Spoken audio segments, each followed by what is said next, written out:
Ghislain Vachon ici à nos studios de Trois-Pistons en compagnie de notre député fédéral, M. Maxime Blanchette-Jonca. Bonjour, Maxime. Bonjour, bonjour. Très bien vous-même. Ça va très bien. Hey, Maxime, merci d'être ici à nos studios. Habituellement, on se voit en vidéoconférence. Ça fait toujours plaisir d'avoir un contact humain. Hey, venez de parler cette semaine, j'ai vu ça passer, les tarifs américains sur l'aluminium, un cheval de bataille pour Maxime Blanchette-Jonca. Oui, bien effectivement. Bon, je pense qu'il faut le reconnaître, là, les tarifs américains actuellement, ça fait dur. C'est pas facile, ça date quand même pas d'hier. Ça va faire quoi, plus d'un an et demi présentement.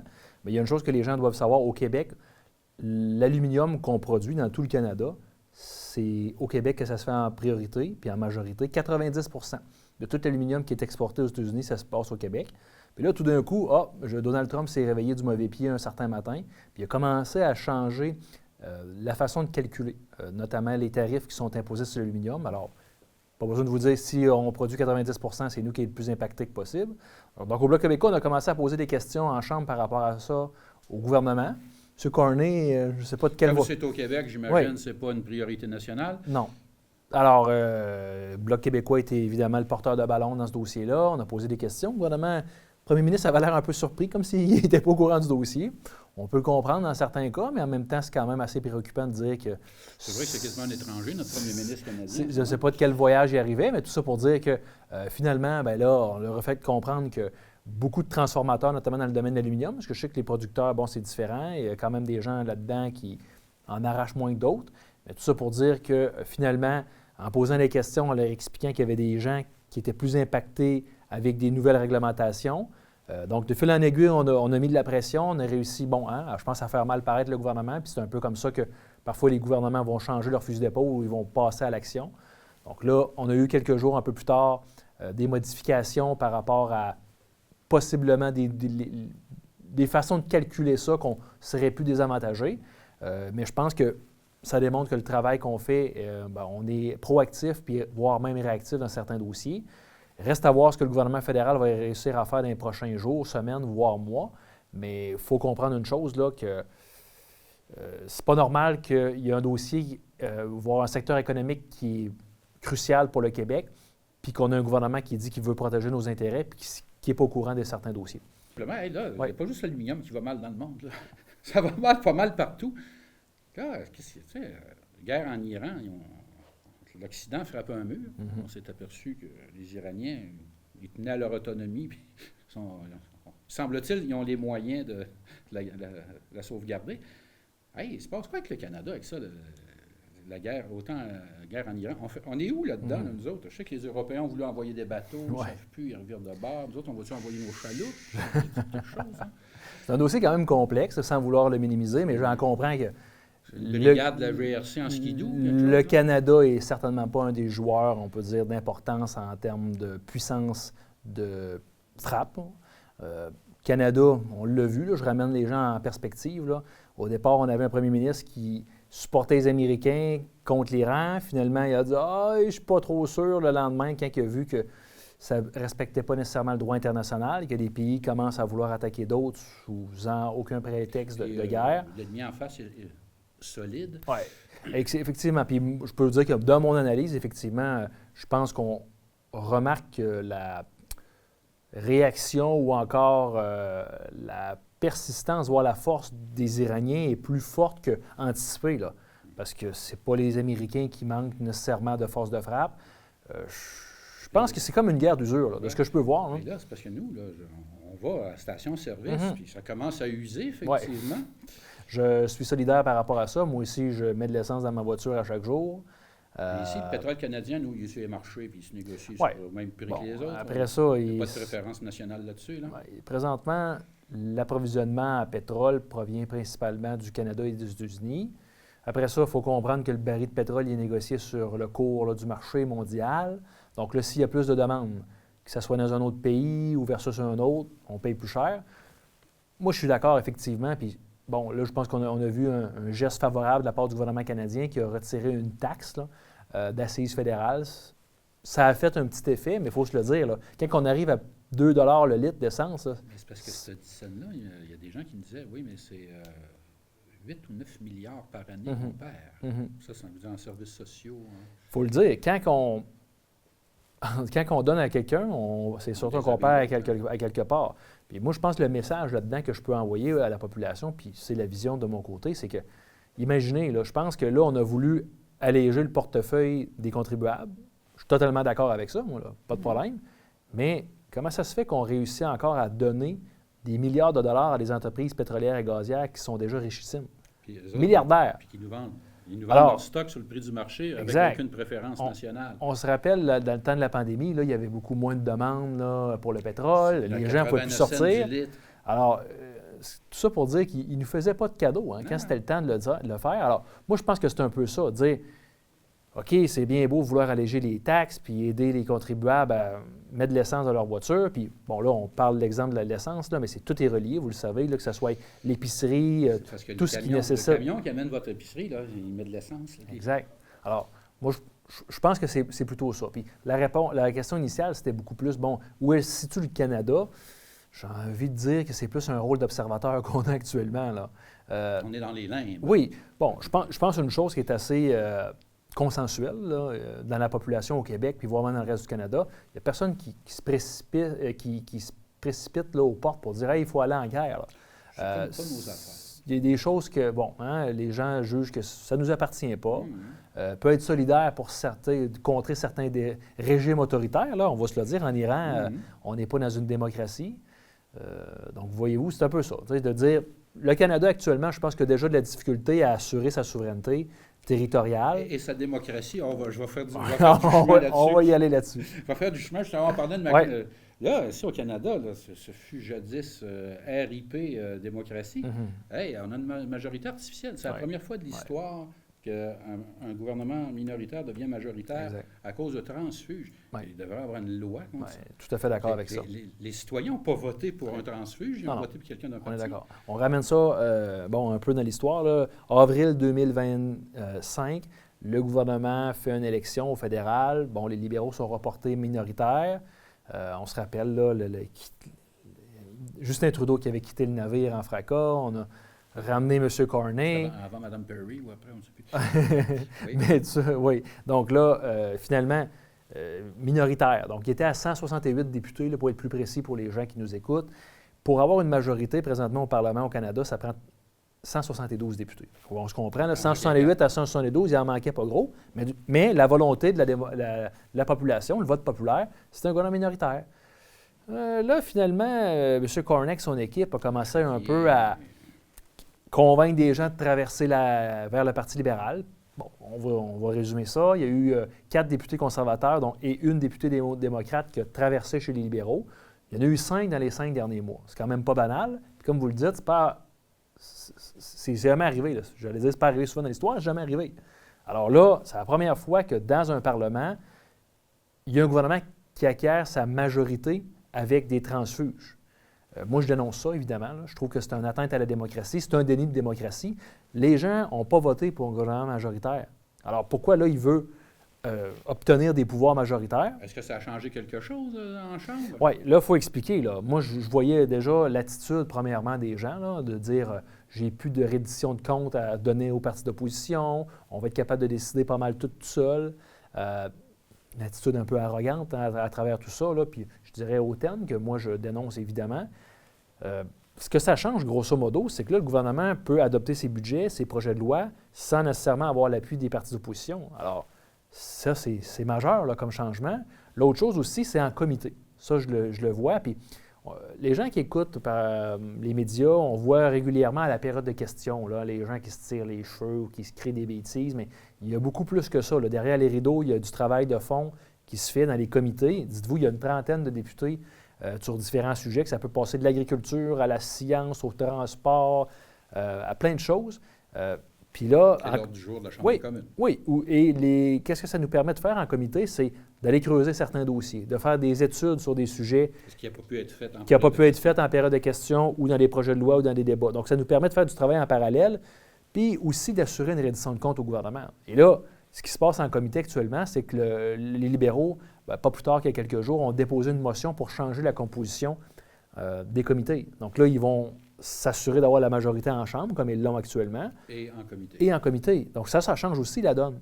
Donc, autant sur les projets de loi, les budgets que les comités, Donc, c'est un peu comme si on veut museler l'opposition. On ne peut plus poser certaines questions. On n'a plus accès à certains dossiers qu'on voudrait creuser, avoir des informations pertinentes. S'il y a des scandales à découvrir. Donc, c'est certain que ça limite quand même le rapport de pouvoir faire des études sur certains sujets ou d'aller, encore une fois, creuser sur des scandales. Mais tout ça pour dire qu'il y a quand même des outils qui nous restent dans notre coffre à outils, mais c'est certain qu'actuellement, gouvernement majoritaire, qu'on n'a pas vécu, hein, on va se le dire, la dernière fois, c'était en 2015 à 2019, donc un peu quand même proche de 10 ans. Une question comme ça, qu'est-ce que les Québécois trouvent à ce gouvernement-là? C'est quoi? C'est les médias qui les ont vendu ça? Bon. C'est quoi? Qu'est-ce que la population du Québec trouve? Puis j'écoutais, là, les gens sont derrière. Mon Dieu, M. Carney, lui, il a l'affaire. Je vais tenter de donner mon observation parce que moi aussi, bon, je tente d'être le plus neutre, objectif, là, mais j'ai mes idées comme tout le monde. Je suis dans un parti qui prône certaines idéologies. Alors, c'est certain qu'actuellement, de mon observation, il y a des gens qui tirent profit de certaines crises. Alors, ça, c'est moi. Ça, c'est ce que je note. Puis je comprends les gens, la réaction de dire, bon, là, Trump est là, il n'est pas du monde. Qui va être la personne la mieux placée pour tenter de minimalement sauver les meubles ou encore essayer de nous sauver à travers la situation? Puis je pense que les libéraux, on va se le dire, c'est pas pour rien qu'ils gagnent des élections, là, parce qu'ils sont très forts en communication, en stratégie. Donc, ils ont comme voulu présenter quelqu'un qui avait un bon CV, de l'expérience en finance particulièrement. C'est un Américain. Ouais. Je pouvais parler avec donc, un autre Américain. C'est un peu un personnage qu'on a voulu créer, puis de dire, cette personne-là, voyez-vous, elle va être capable quand même de défendre vos intérêts. Moi, ce que je note, puis j'étais le premier à donner la chance aux coureurs, aux gens, qu'est-ce qu'il va réussir à faire? Bien là, il faut regarder là, quand même, là, objectivement, qu'est-ce qu'il a réussi à faire. Les tarifs n'ont pas été retirés. C'était le principal conseiller de Justin Trudeau. Il y a ça aussi. Mais écoutez bien quelques faits que je vais vous nommer. Moi, je base souvent sur ce que les actions vont faire. Donc, on l'a présenté comme un expert de la finance. C'est quand même un ancien gouverneur de la Banque centrale du Canada. Après ça, il est allé en Angleterre. Ils n'ont pas été aussi d'accord avec...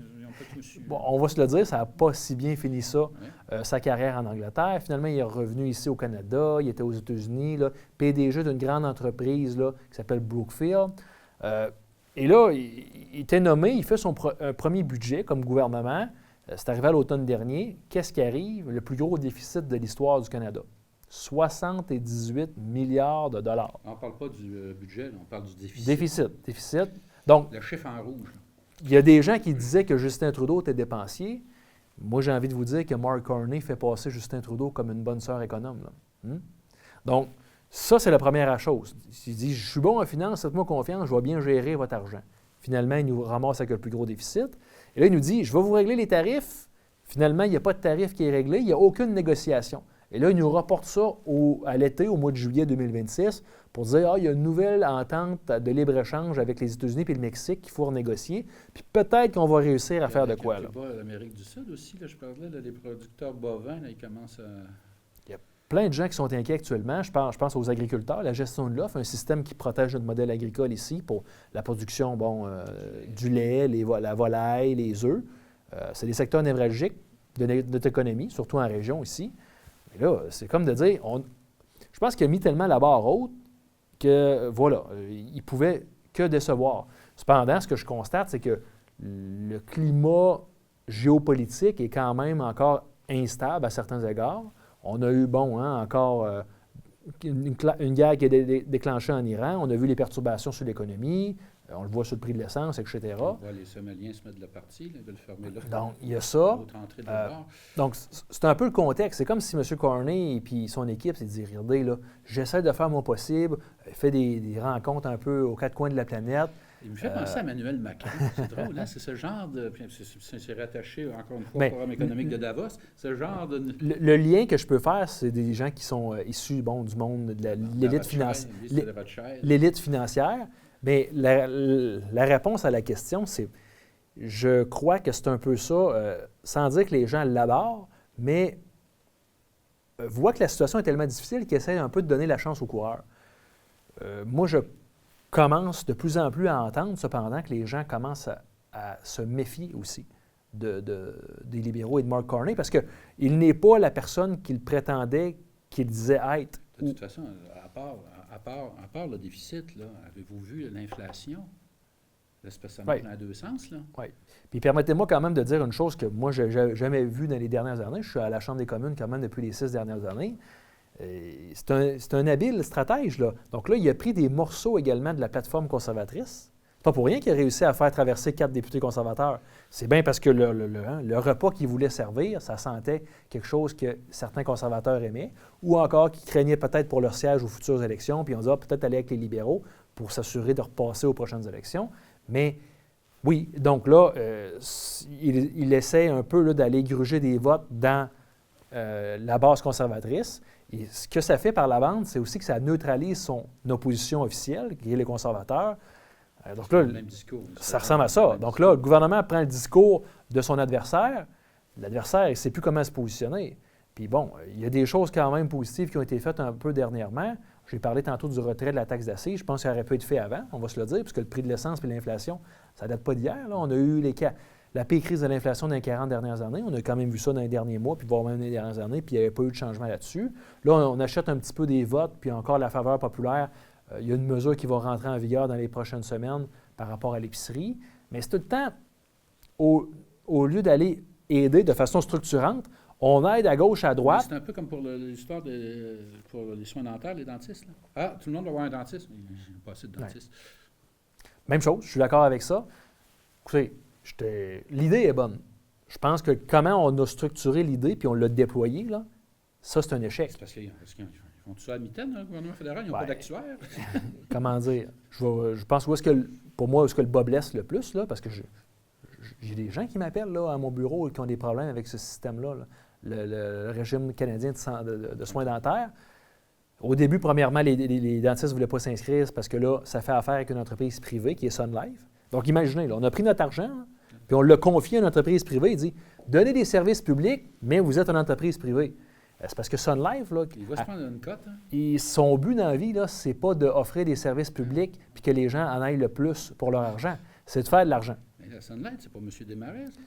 C'est des gens qui sont inclus là-dedans, mais disons que oui, toujours amis quand même proches du Parti libéral, mais l'entreprise privée reste que c'est ça. Sun Life, présentement, c'est les commentaires que j'entends, c'est très difficile de faire affaire avec eux. C'est comme si l'assurance maladie du Québec, c'était Bel Air Direct qui s'en occupait.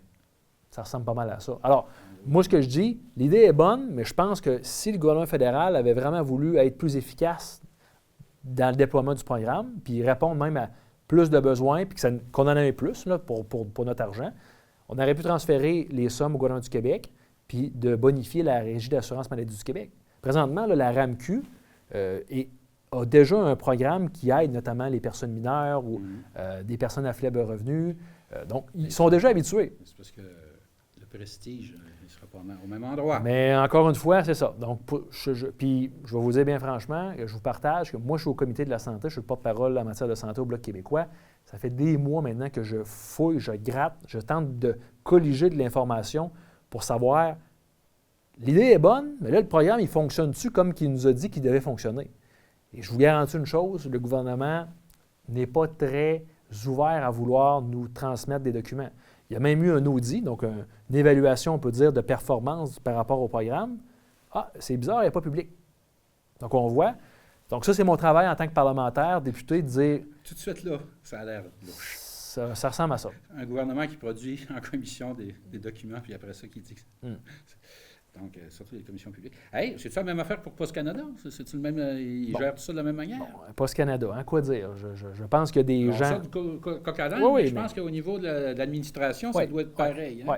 Regardez, Post Canada, là, c'est quand même un dossier qui date encore pas une fois de quelques jours. Là, ça fait des années. Je rappelle aux gens, le Parti libéral est au pouvoir là, depuis 2015. Et minoritaire. Donc, minoritaire, majoritaire 2015 à 2019, minoritaire 2019 à 2026, et là, ils reviennent majoritaire. Donc, ce que je veux dire par là, s'ils ne savaient pas que ça ne marchait pas, là, soit qu'il y a des gens qui dorment au gaz un peu dans le gouvernement, ou soit il y a des gens qui, c'est de l'aveuglement volontaire. Mais là, ce qu'on nous dit, c'est que Poste Canada perd de l'argent, c'est pas rentable. OK, mais là, comment ça? Donc là, quand on regarde les chiffres, c'est vrai que Poste Canada a perdu des parts de marché dans les dernières années. Moi, je suis capable d'admettre ça, là, c'est des chiffres. Je ne contredis pas les données. Cependant, comment ça se fait qu'on n'a pas essayé d'optimiser ou de rendre plus rentable ce modèle-là? On se voit, là, tout le monde qui se fait livrer des colis là, par Amazon, avec Intelcom ou d'autres entreprises de ce genre, c'est parce que Poste Canada peut essayer de se réorienter puis d'assurer d'avoir plus de revenus pour atteindre la rentabilité, on le souhaite, non? Là, ils veulent arrêter de venir mener le courrier à la maison. Donc là, l'automne dernier, il y a eu une évaluation qui a été lancée puis qui allait nous revenir avec un projet. Puis, bon, quand on veut changer quelque chose de gros, c'est quoi la stratégie? On y va tranquillement, une petite bouchée à la fois. C'est une stratégie pour que les gens... Tranquillement, pas vite, s'habituent. Ça, ou encore sans trop avoir de réaction qui est trop forte. Donc, moi, je suis le premier à dire, je veux bien que Poste Canada ne perd pas d'argent, puis que notre argent soit bien géré. Cependant, c'est ça. Là, on nous a annoncé, pas plus tard qu'il y a quelques jours, que Poste Canada allait arrêter la livraison de la poste à domicile d'ici les 5 prochaines années. On le voit, là, c'est dans les nouvelles constructions, dans certains quartiers, voire même ça a été modernisé. Maintenant, on appelle ça des boîtes postales communautaires. Donc, que ce soit sur le coin de la rue ou à l'entrée d'un quartier. Ici, il y en existe, là, à Trois-Pistoles, dans les Basses, dans le Bas-Saint-Laurent, au Québec, au Canada. Ça existe déjà, on va se le dire.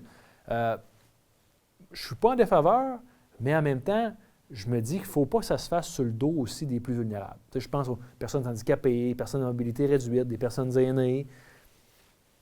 C'est un service public, là. Si on fait... Aussi les rangs, ils vont mettre même une boîte, chose. Bon, ils vont mettre une boîte au bout du rang. Je rassure les gens, on nous a dit, encore là une fois, moi je partage le message que j'ai reçu, que le service en milieu rural n'allait pas être affecté. Je l'espère, parce qu'on s'entend que... Ça doit être lui qui coûte cher. Si on est logique... Je pense que oui. Mais tout ça pour dire que je pense que c'est ça aussi qu'il faudrait essayer de remonter les revenus. Puis je comprends que c'est une question de volume également, là. Ça, on va se le dire. On envoie peut-être beaucoup moins de lettres là, qu'on en envoyait il y a 20, 30 ans. Chérie, je t'aime. Alors maintenant, l'électronique, les numériques, ça remplace beaucoup. Ce que je souhaite juste, c'est que notre région ne soit pas impactée pour essayer de favoriser certains centres urbains. Puis l'autre chose qu'on demande au Bloc québécois, au gouvernement, c'est de dire, faites pas un plan mur à mur, là. On le sait, du mur à mur, là, ça ne fonctionne pas. À Trois-Pistoles, à Sainte-Françoise, à Saint-Médard, c'est pas pareil comme à Vancouver, à Moose Jaw ou à Saskatoon. Ou ne serait-ce qu'à Rimouski. Même chose. Puis là, je donne des exemples assez loin pour dire que c'est pas la même réalité. Puis voir même la construction, je dirais, de l'urbanisme est différent également, même dans certaines provinces, dans certaines villes, dans certains quartiers. Puis même chose, là, on peut le nommer même Rimouski ou Trois-Pistoles ou les Basques. C'est pas la même chose. Alors, moi, je pense que c'est ça. On veut juste avoir un plan qui, premièrement, ne mettra pas à la trappe nos services publics, qui est le service postal. Puis l'autre chose aussi, c'est la première pensée que j'ai, c'est les travailleurs. C'est des gens, là, c'est des pères, des mères de famille. Ils achètent dans les épiceries aux alentours. Qu'est-ce qui va se passer avec leur emploi? Est-ce qu'on va pouvoir les repositionner au sein de l'entreprise? Je le souhaite, grandement. Alors, c'est un peu ça. Moi, ce que je dis, c'est comment ça qu'on a attendu tellement longtemps pour que ça nous pète au visage? Puis que finalement, on nous dit « Oh, mais là, il n'y a plus vraiment de solution. Donc là, il faut mettre la hache là-dedans. » Mais aussi, ça, c'est une stratégie quand on veut metêtre la hache. Oui. Hein? Comment on dit, si on veut tuer son chien, on dit qu'il a la rage. Alors, c'est un peu ça que moi, je dis. Et là, le gouvernement a dit « Ah, ça va nous permettre d'économiser 400 millions, là, la transition vers les boîtes postales. » Je rassure les gens, il n'y a pas de transition vers les boîtes postales dans notre région. Il y en a un peu dans différentes régions du Québec, dans le coin de la Prairie, Sept-Îles, j'ai vu, d'autres endroits dans le reste du Canada. Donc, ça, c'est ce qu'on sait maintenant pour le plan. Reste à suivre pour la suite des choses, mais je résume encore une fois, je trouve qu'on a une vision de management, là, de gestion, un peu réduite à la petite semaine. C'est de 4 ans à 4 ans. Ça ne devrait pas être ça, parce que les gens qui travaillent chez Poste Canada, puis moi, je pense qu'il y a des gens compétents là-dedans, là, malgré la situation. Là. C'est souvent le politique, parfois, qui va donner une directive en haut, une vision. Mais je pense que c'est ça. Ça prend... Il faut prendre la prévisibilité, mais ça prend aussi une vision. Puis il faut croire que là, les libéraux l'ont complètement échappé sur ce dossier-là. Oui, donc, Maxime, le mot de la fin, on s'attend à quoi là, pour le gouvernement fédéral dans les prochains mois, dans les prochaines semaines? Beaucoup de choses. Je pense que à court terme, c'est la mise à jour économique qui va être déposée le 28 avril prochain. C'est quoi la mise à jour économique? C'est un peu comme un budget qui est présenté, mais de façon plus réduite. C'est-à-dire, on voit un peu qu'est-ce qui reste dans les coffres du gouvernement, qu'est-ce qui est sorti des derniers mois. Je dirais que c'est quand même la deuxième journée la plus importante au Parlement à Ottawa après le budget. Donc, si on peut dire, c'est un mini-budget. Donc, ça nous permet quand même de voir, y a-t-il des programmes qui sont renouvelés, y en a-t-il d'autres qui sont coupés, etc. Pour ma part, j'espère qu'on va être capable d'avoir des mesures structurantes. On a parlé tantôt d'économie et des tarifs. Je pense qu'il y a beaucoup d'entreprises actuellement encore qui en arrachent. Ce n'est pas facile. C'est au ralenti. Les carnets de commandes ne sont pas complets. Je pense aux travailleurs aussi. L'assurance-emploi, on le sait. Ça fait des années qu'on en parle. Je n'étais même pas en politique, puis on nous disait que c'était déjà très difficile de se qualifier à l'assurance-emploi. Moi, je me rappelle, je viens d'un temps, les gens doivent s'en rappeler. On travaillait 26 semaines, on avait 40 semaines de chômage. C'est sûr qu'un système comme ça ne peut pas fonctionner. Mais à l'heure actuelle, ils ont viré ça de bord. Oui. Le chômage, c'est la misère. Juste pour dire aux gens, 6 travailleurs sur 10 qui cotisent à l'assurance-emploi ne pourront jamais l'avoir. Ils n'ont pas accès. Pas parce qu'ils ne cotisent pas, parce que les critères sont tellement rendus stricts qu'ils répondent plus au marché de l'emploi que les gens ne sont plus capables de se qualifier. Moi, si j'ai une assurance demain matin, puis 6 fois sur 10, je la réclame, puis je suis refusé, je peux vous dire, ça fait longtemps que je m'en changé. Donc, j'ai résumé quand même quelques points importants pour le Bloc québécois qu'on souhaite voir dans la mise à jour économique, mais surtout une subvention salariale, parce qu'on ne sait pas ce qui va se passer. Est-ce que là, Donald Trump, un matin, là, il va se réveiller du mauvais pied, puis tous nos secteurs économiques d'importance là, qui sont liés que l'économie américaine va complètement être affectée? Je pense qu'il faut tout le temps mettre en place des mécanismes de soutien quand on est en période de turbulence comme on est actuellement. Puis il y a une chose, évidemment, qui est incontournable, je pense, c'est le coût de la vie. Moi, je le vois, là, comme tout le monde. Là. Que ce soit l'essence, que ce soit à l'épicerie, tout coûte plus cher. Le paquet de saucisses à 10 $. Alors, ça c'est une autre chose également. Là. C'est drôle, là, on est capable d'aller chercher de l'argent pour des grands projets d'envergure qui bénéficient souvent aux mêmes. On a donné à l'Ukraine aussi. Alors, je pense qu'il y a moyen d'équilibrer les choses. On a une mesure qui s'en vient, qu'on est en faveur puis qu'on porte depuis longtemps là, pour le panier d'épicerie. Mais encore une fois, c'est des mesures qui sont temporaires. Quand la situation, on voit qu'elle est plus temporaire. Le coût, les gens s'appauvrissent, puis la concentration de la richesse se fait de plus en plus. Alors, j'ai hâte de voir cette mise à jour économique-là. La chose que je peux dire également, je ne vais pas terminer nécessairement sur une mauvaise note, mais je regardais un peu l'état des finances. 25 milliards de déficit là, dans les premiers trimestres. Alors, moi, je veux bien là, qu'il y ait de l'argent qui est investi, là, mais je pense qu'il faut... Ça fait 100 millions en fin de l'année. Il faut que ça aille dans les poches là, des gens qui en ont le plus besoin. Ça, c'est ce que je pense. Puis, en même temps, bien, il faut continuer à pédaler. Là. Il y en a des beaux projets ici dans la région. Il y a plein de potentiel. Je pense qu'il faut aller dans cette direction-là. Alors, je pense que c'est dans les situations parfois les plus difficiles qu'il faut se retrousser nos manches et dire on continue. Moi, je suis là. Si on se fie seulement là, sur les gouvernements, c'est ça, il faut falloir se fier sur nous autres aussi. Hey, bien, merci beaucoup, M. Maxime Blanchette-Jonca, d'être venu nous... Jonca-Blanchette, mettons. Blanchette-Jonca. Blanchette-Jonca. Il me semblait aussi que c'était... Bon. Je l'avais tantôt, on m'a induit en erreur, tant que je vais les frapper. Je disais, non, on ne fera pas de violence. Donc, merci beaucoup d'être venu Toujours nous un voir. Plaisir, en studio, en direct. En direct. Merci d'être venu nous voir, puis on regarde ça. Mais on invite les gens, là aussi, là, lorsque vous écoutez les entrevues, allez vérifier, allez faire vos petites recherches aussi. Vous allez en apprendre beaucoup. On essaie de vous en apprendre beaucoup, mais... Si vous avez des questions, des commentaires, n'hésitez pas également. Écrire à votre TV communautaire. Exactement. Porte-parole du peuple, également, doit répondre au peuple. On va faire une affaire. Il vient d'ouvrir la porte. Envoyez-nous vos questions, puis la prochaine fois, j'y réponds. On y répond. Donc, merci beaucoup. Toujours un plaisir. Merci beaucoup. Et puis, à la prochaine. À la prochaine. C'était Justin Vachon, ici à Trois-Pistoles. Bonjour tout le monde, ici Max pour la TCBH. Aujourd'hui, j'ai l'honneur d'être avec la très reconnue maintenant Renée Leblanc. Renée, bonjour. Bonjour. Merci d'accorder un peu de temps. On sait que tu es occupée. Et en fait, mais tu as pu te libérer vite parce qu'on est juste, on est dans ton appartement qui est vraiment situé très proche de la boucherie. On rentre dans ton intimité. Merci de nous accueillir. Un plaisir. Merci. Première question, René, parce que nous autres, on essaie tout le temps de voir un peu plus loin que l'actualité, tout ce qu'on dit depuis des mois dans les médias. On va aller plus du côté de tes origines d'abord. Alors ça va parce que à ce que là, tu viens de Moncton.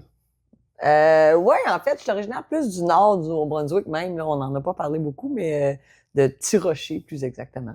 Puis je suis déménagée à Moncton. J'ai habité à Moncton là, entre ma première et ma troisième année. Puis ma mère est encore là, par contre. Fait que j'ai passé une partie de mon adolescence l'été là-bas. Puis est-ce que c'était comme arriver de la campagne dans la grande ville? Parce que Petit Rocher, j'imagine, c'est pas très populaire. Oui, mais j'étais jeune, alors je sais pas c'est quoi le lien que j'ai. J'ai comme l'impression que je me suis toujours mieux sentie dans des petits milieux. Mais j'ai adoré mes étés à Moncton. Pour moi, c'était un échappatoire de sortir d'ici vers là-bas. C'était mon souhait d'habiter ici. C'est moi qui désirais habiter en campagne plutôt que d'habiter chez ma mère en ville. Okay. Mais d'y aller l'été, c'était vraiment extraordinaire parce que c'était un peu la possibilité de vivre les deux. Là. Oui, ben c'était de sortir en ville aussi qui se passe des choses, puis il y a peut-être plus de communauté là-bas, plus de gens un peu qui sont marginaux ou qui font la fête, ou je sais pas. C'était quoi que t'aimais dans Moncton à ce moment-là? Ben j'avais une belle gang d'amis, fait que ça c'est toujours le fun, là, le sentiment d'appartenance. Après ça, l'été, c'est les vacances, fait que effectivement, c'est le party, c'est les shows, c'est le mode acadien, c'est la vie qui est simple et facile. Mais est-ce que tu te considérais acadienne, justement, vu que tu viens du coin là-bas? Je me considère très acadienne. Ma mère est acadienne, mon père est acadien, je suis né là-bas. Il n'y a pas de doute, là, les origines, on se pose pas de questions sur les origines. Où est ton drapeau français avec la petite étoile? Il est partout, il est dans mon char, sur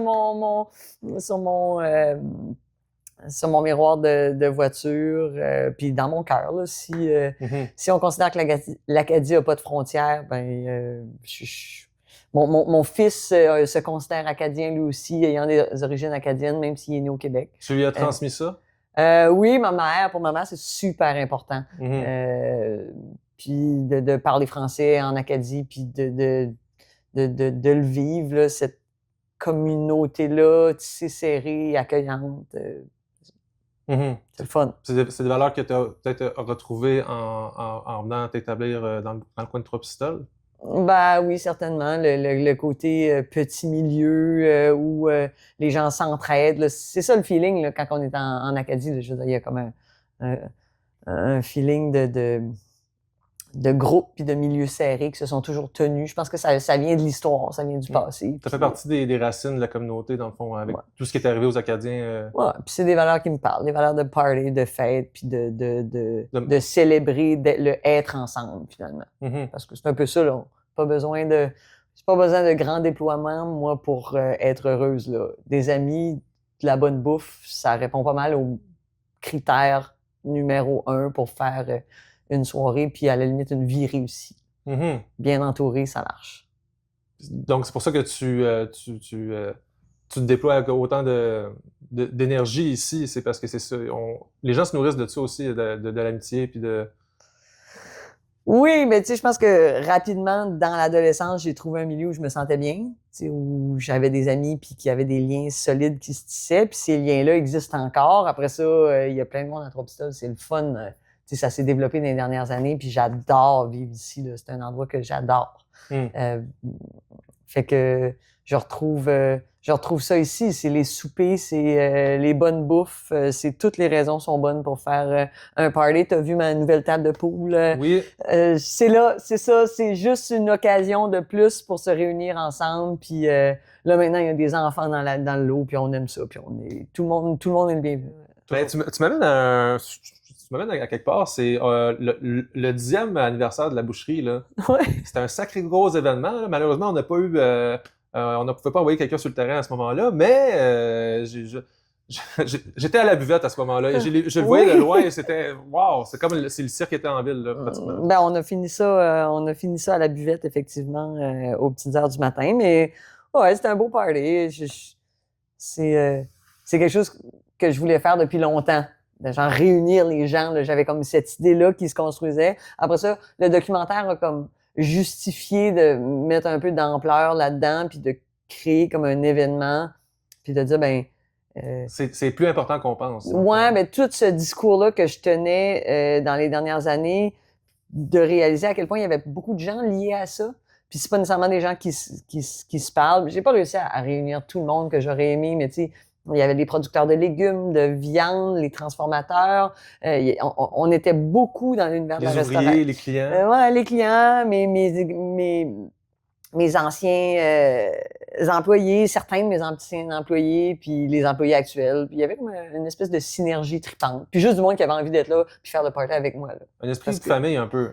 Ouais, vraiment. Puis tout le monde était fier de souligner avec toi le 10e d'un projet qui, au début, peut-être les gens pouvaient même pas croire que ça pouvait aller jusque-là, dans le fond. Hein. Ben oui, tu sais, c'est ça. Là, les premiers producteurs qui m'ont dit oui pour me vendre du bœuf étaient là. Puis pour moi, c'est ce qui était le plus touchant, là, que ces gens-là soient sortis de leur ferme dans le temps des foins pour venir souper. Puis, Il y a un gros côté événementiel dans ta démarche, on dirait. Là. Vu que tu aimes la fête autant que ça, vu que c'est quasiment dans tes valeurs de faire la fête, tu vas peut-être toutes les occasions seraient bonnes pour faire un autre party comme ça. Ouais, oui et non. Oui et non. On s'est brûlé à faire du traiteur dans les premières années à la boucherie.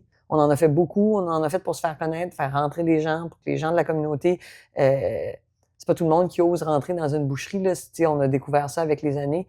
Fait que le traiteur, ça a servi à ça. Ça a servi à dire aux gens, on est accessible, on est là dans vos parties, venez nous voir. Mais moi, je me suis épuisée rapidement. Anne, ma gérante, s'est épuisée par la suite. Puis on est dans la COVID, on a décidé d'arrêter. Puis je retournerai pas là. OK. Je retournerai pas dans l'événementiel. T'as essayé de te déployer en tant que traiteur, et là, finalement, c'était une expansion peut-être trop intense. Ben, on l'a fait à ce moment-là, c'était parfait. Ça se faisait, on en avait besoin, ça faisait partie de... À cause de la COVID, je pense, c'est ça? C'est avant la COVID qu'on a fait beaucoup de travail. Il y avait de la demande. Nous, on avait la capacité de le faire, puis on avait besoin de se faire connaître. On savait pas qu'on faisait ça pour se faire connaître, mais finalement, c'était une des meilleures... C'était une bonne carte de visite. Ouais. Les gens goûtaient à ce qu'on faisait. Puis nous voyaient travailler, voyaient nos personnalités là, sur le terrain. On était là, on était présents dans les traiteurs. Puis ça, je pense que ça nous a vraiment aidé à amener la clientèle chez nous, puis à faire rentrer le monde. Puis les gens disaient « Ah, ben le jambon est bon, on va aller goûter ce que c'est. » Puis « Ah, ben finalement, c'est accessible d'aller à la boucherie, on peut... Il n'y a pas juste des steaks chers, là. » Mais quelqu'un pourrait dire, vu que tu le fais plus, c'est comme un échec, mais dans le fond, tu t'en es juste servi comme levier pour faire plus de visibilité à ta boucherie. Hein. Oui, puis on a choisi des choses aussi. On fait encore du traiteur froid qu'on est capable de faire en cuisine, puis de garder réfrigéré jusqu'à ce que ça sorte. On se déplace plus, puis ça réduit les quarts de travail, hein, parce que là, on rentrait à 5 heures du matin, mais la journée se finit jamais avec les traiteurs. Tandis que là, à 6 heures, les commandes sont sorties. On a livré nos traiteurs froids dans... Peu importe, on fait encore un peu de livraison, mais plus de traiteurs chauds, puis on sert plus, on fait plus de service. Puis ça a vraiment amélioré la qualité de vie, là, au final. Fait que, oui, le party, mais chez nous, avec les gens que je choisis. Ouais, c'est ça, pour le fun, Ouais, comme carrière j'organise des événements. Ah non, moi, je lève mon chapeau au restaurateur. Là. Je suis pour vrai, moi, je suis la cliente, là, je suis pas la waitress. Ah oui. Ben, si tu veux avoir une belle grosse soirée où tu te lâches lousse, c'est sûr qu'il faut pas que tu travailles dans l'événementiel. Tu stresses tout le long de la soirée. Mais en tout cas, c'est pas fait pour moi, définitivement. Je laisse ça aux autres, puis moi, j'aime bien mieux leur vendre de la viande, au final. René, on se parle maintenant depuis peut-être 10 minutes, et je sens chez toi que tu pourrais peut-être être considéré comme quelqu'un d'atypique. Alors, je me demandais, est-ce que dans ta jeunesse, tu t'es vite sentie un peu différente des autres petites filles qui ne rêvaient pas de boucherie, etc., etc.? Mais c'est sûr que j'ai jamais cadré dans le moule de la petite fille qu'on pourrait imaginer. J'ai toujours été... il disait qu'on était tomboy au début, là. C'était ça. C'était le terme. C'était le terme. Je me sens qu'on utilise moins ça aujourd'hui, mais ouais, j'ai toujours adoré les sports d'équipe. J'aimais jouer avec les gars parce que c'était beaucoup plus physique.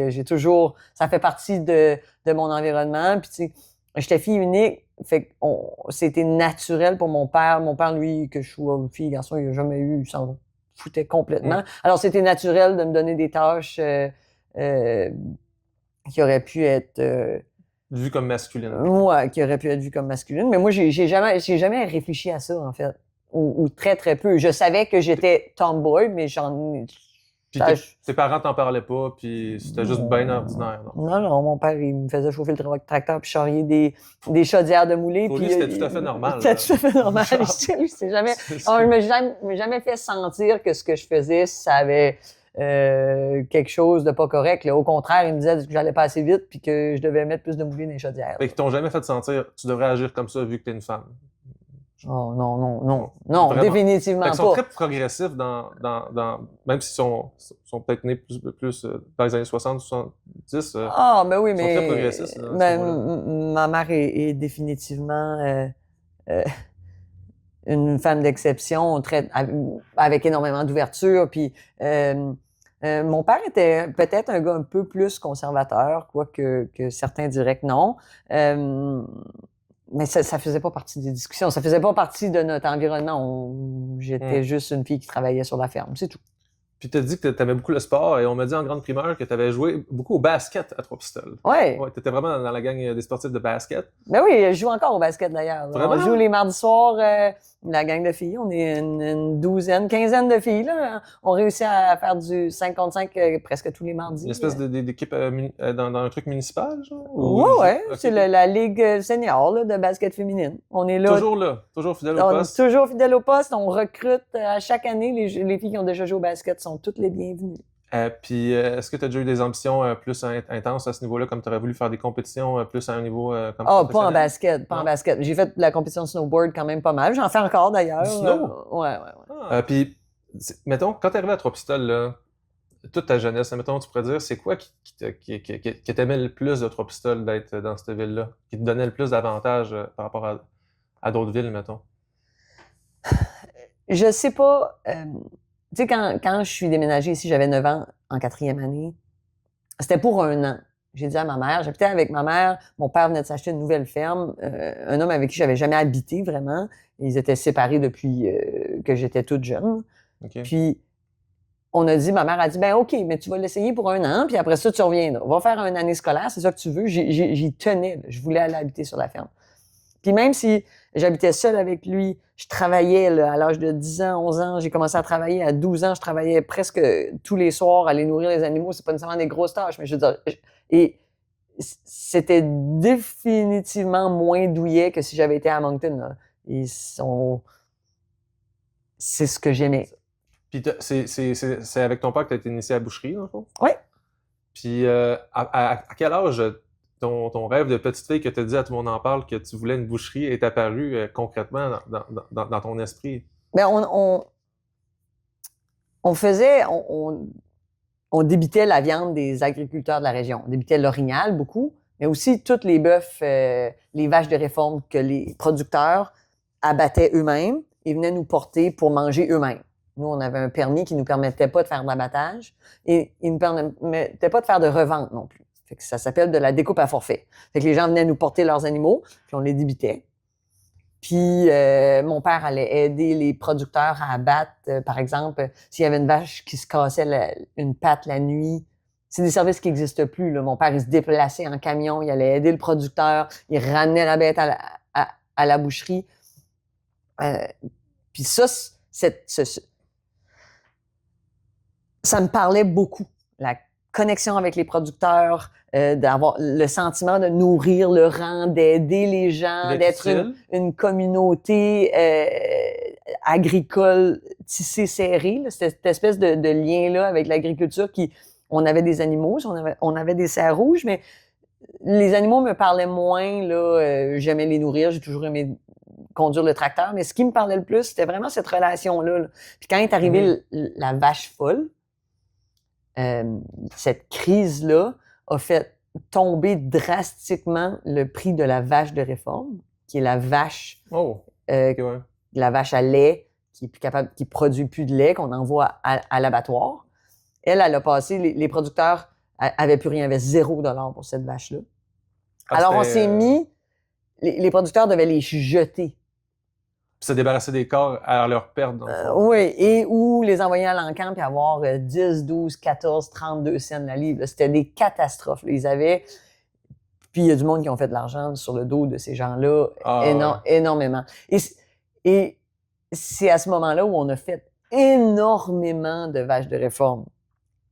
Mais on n'avait pas le droit de les abattre légalement, on n'avait pas le droit de les abattre chez nous. Il fallait que les producteurs les abattent. Les producteurs n'avaient pas le droit de les revendre. Après ça, Vous avez fait du troc. Mon père étant décédé, On peut en parler? on peut en parler. On rentrera pas dans les détails, mais ce qu'on faisait, c'était nourrir les gens. Il y avait juste une réflexion de dire, ben comment on fait pour que ces bêtes-là s'en aillent pas sur le tas de fumier. Parce que c'était du gros gaspillage, puis tout le monde y perdait, dans le fond. Puis c'est à ce moment-là que j'étais comme, mais oui, mais papa, on va s'en faire une petite abattoir. Il y avait une grange, parce qu'il y avait encore des permis d'abattoir de proximité qui existaient à ce moment-là. C'était encore possible de mettre la main sur ces permis-là. Maintenant, on oublie ça, la réglementation, c'est trop resserré. Puis ça s'est encore plus resserré après la vache folle. Fait que c'est devenu complètement impossible. Mais pendant la crise, moi, je rêvais que ces vaches-là soient abattues chez nous, légalement, puis qu'ils soient redistribués dans notre milieu. Je comprenais pas que ça soit pas possible, puis qu'on se fasse taper sur les doigts par des inspecteurs qui disaient non, ça c'est pas légal, vous n'avez pas le droit de faire ça. C'est obligé de nous gaspiller notre revenu, nos animaux, puis de pas pouvoir nourrir notre monde avec ça en plus. Au nom d'une maladie qui n'existe pas au Canada, là, il y a eu un cas dans l'Ouest canadien. OK. Une fois, ils ont jamais. Et maintenant, la réglementation existe encore. Aux États-Unis, la réglementation c'est abaissé parce qu'il y a pas ou peu de cas. Mais ici au Canada, c'est encore aussi strict que c'était il y a 25 ans. Ça complique tout, j'imagine. Ben, ça complexifie la patente et ça dit un peu que c'est une machine qui est grosse, puis qui s'adresse, qui n'est pas à l'écoute du milieu. Là.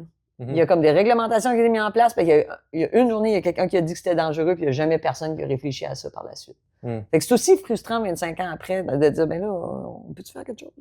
Je sens que on pourrait mettre de la pression pour démontrer à quel point c'est pas nécessaire comme... Ben là, on sent qu'il y a des actions, mais tu sais, ça fait 10 ans qu'on dit que ça va peut-être se passer.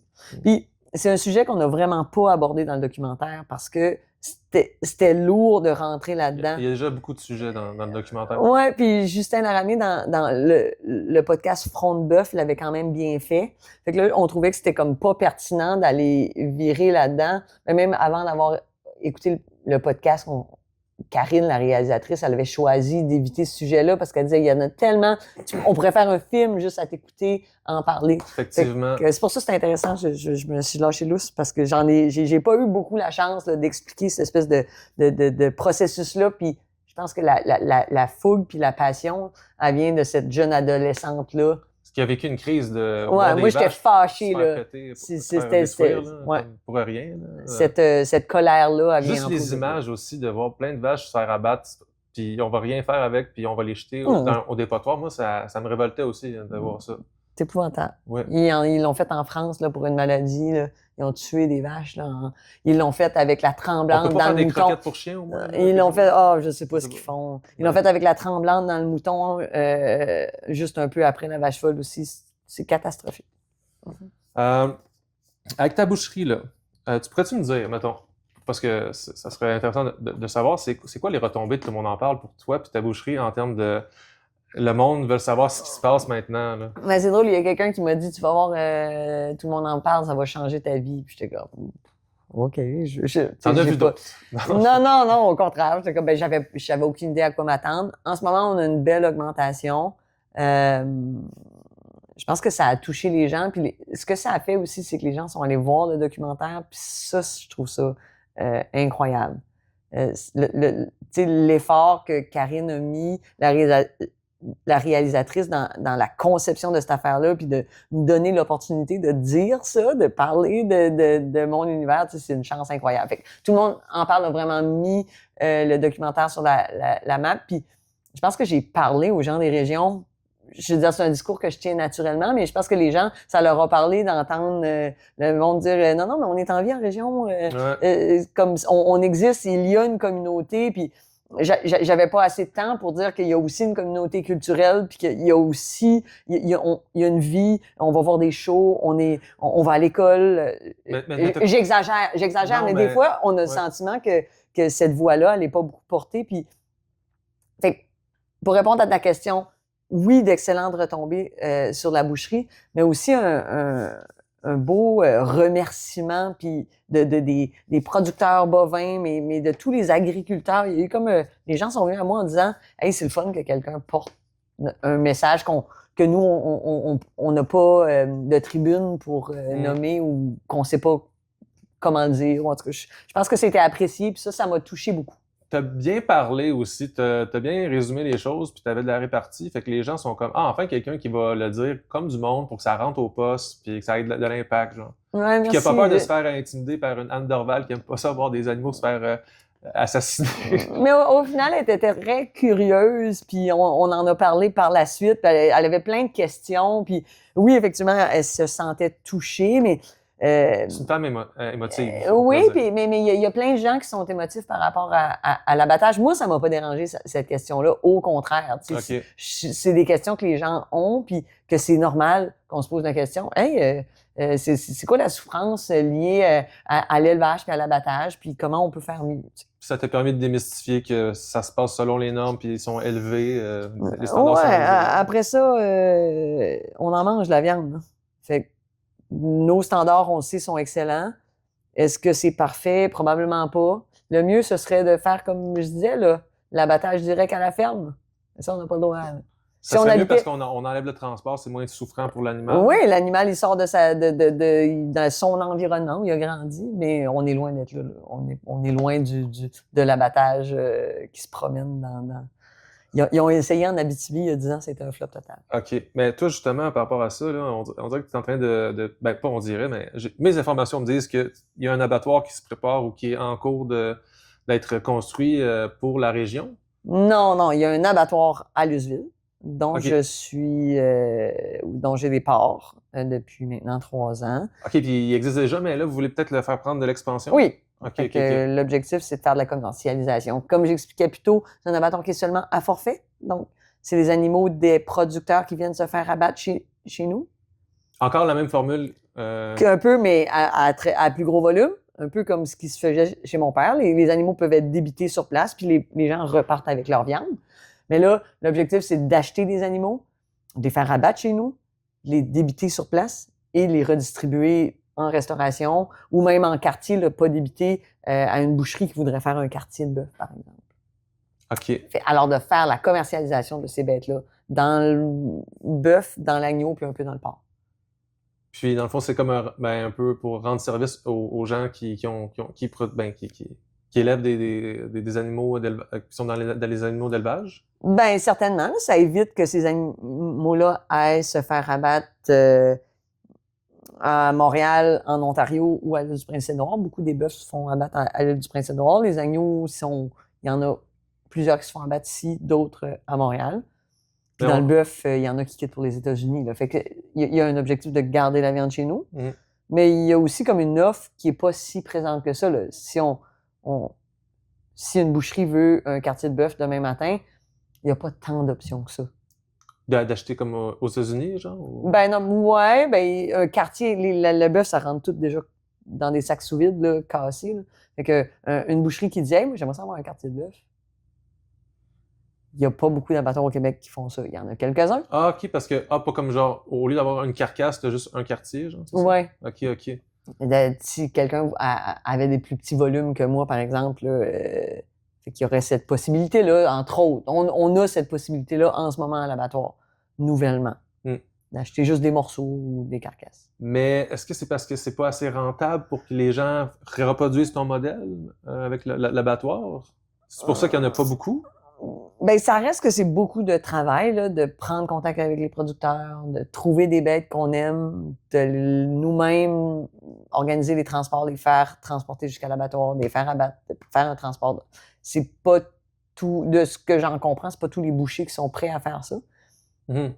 Moi, ça m'a pris des années à construire ça, là. Maintenant, pour moi, c'est facile, puis j'ai des plugs partout, puis du bœuf, je peux en trouver dans plusieurs fermes, puis tu sais, j'ai des téléphones dans mes contacts, mais c'est un processus qui est long à construire puis qui demande du temps. Fait que souvent, les bouchers sont déjà débordés, la main-d'œuvre n'est pas facile à trouver. Le plus long, c'est construire le réseau, on dirait. C'est avoir les contacts. Oui, effectivement. Puis, tu sais, de trouver des bêtes, des carcasses qui correspondent à ce qu'on recherche, tant au niveau de l'alimentation, de la production que du look de la carcasse, là, de la qualité de celle-là.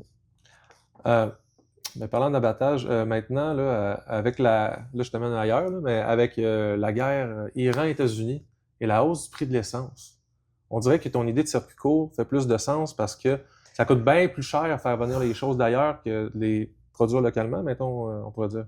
J'espère tellement là, que ça peut nous servir. C'est mon seul souhait. Que ne serait-ce que qu'à un moment donné, on trouve que ça n'a pas de bon sens de faire tant de routes à des animaux vivants. Ça coûte moins cher loader une vanne de viande morte, débitée sur une palette. Ça coûte moins cher envoyer ça à Montréal que des animaux à quatre pattes qui marchent, là, vivants, parce qu'ils en rentrent plus dans une vanne. Déjà, au niveau logistique, ça fait pas de sens, mais maintenant, c'est comme au niveau économique, c'est là qu'il faut... je suis loin de moi de penser que c'est cool que le prix du pétrole augmente, mais je veux dire, si ça peut nous faire changer les habitudes, puis faire ramener les animaux, se faire abattre chez nous, puis ensuite, à la limite, de pas les envoyer à Montréal, se faire consommer, là, juste de les manger dans notre milieu. Déjà là. Je pense que si on a cet objectif-là dans les 2, 3, 4, 5 prochaines années, puis si on est capable d'avoir du volume, on va être capable, même si le prix du bœuf explose puis que ça devient un produit de luxe, là, ce qui était un produit de commodité est en train de devenir un produit de luxe, mais si au moins on peut consommer ce produit-là chez nous, tant mieux. Oui, puis déjà, de créer un exemple local ici, ça peut être reproduit ailleurs. Hein, c'est pour ça que quand on travaille sur nos affaires ici et qu'on a du succès, ça peut faire rayonner l'idée. Oui, bien, on sent que j'ai des téléphones. J'ai l'impression que le message a passé assez fortement pour que les bouchers s'en fassent parler. Avez-vous du bœuf local? Puis qu'ils soient comme, bon, OK, on va faire le move. On va s'essayer. On va s'essayer au moins. J'ai quelques personnes qui m'ont dit, bon, on va essayer. On va voir si on est capable d'arriver. Tu as vraiment semé la graine du circuit court dans la tête du public. À suivre ce que ça donne. On en parle dans 2 ans. J'espère que c'est pas juste un feu de paille, là, mettons. Que c'est pas juste cute parce que... Juste la mode, mettons. Ouais, mais... que mes cheveux puis mon petit jacket rose, c'était cute. Là. J'espère que ça sera pas juste ça. J'ai l'impression qu'il y a beaucoup de tendances qui convergent vers ça. Tu sais, beaucoup de valeurs actuelles qui visent... Donc, en martelant ce clou-là de différentes facettes, là, que le message... Puis de créer ce circuit-là, là, c'est un peu ça, dans le discours, c'était... Il n'y en a plus de circulation de transport dans notre région. C'est difficile pour un petit producteur de revendre ses produits. Fait que comment on fait pour rendre ça accessible là, pour que les produits circulent? Ça, c'est pas réglé. Puis c'est avec un maximum d'initiatives dans nos milieux qu'on va être capable d'avoir une espèce de roulement de ce transport-là, puis de le rendre efficace, parce qu'en ce moment, c'est pas très efficace. Puis c'est pour ça que ça coûte plus cher, les produits. Oui, il y a la méthode de production, puis le moins d'automatisation dans certains procédés, mais le transport, il y est pour beaucoup, puis la gestion de ces stocks-là. Je te laisse avec ça, mais je sens vraiment que va falloir que tu assumes un certain leadership à un moment donné. À force de parler comme ça, il y a des gens qui vont te regarder pour voir c'est quoi la prochaine étape, parce que tu as l'air d'avoir une vision de ce qu'il faut. Alors, c'est tout à fait j'ai définitivement pas toutes les solutions, mais je pense que si avec des initiatives comme la mienne, ensemble, pas juste mon initiative, là, c'est que si on est plusieurs à avoir des initiatives communes, qu'on peut créer quelque chose qui a du fun. On se souhaite une armée de René Leblanc. Je te remercie beaucoup, René. Merci. Merci pour ton temps, c'était vraiment intéressant. Puis j'espère qu'on a appris quelque chose d'autre qu'on n'a pas appris dans les autres entrevues. Tant mieux, tant mieux. Yes, merci. Plaisir.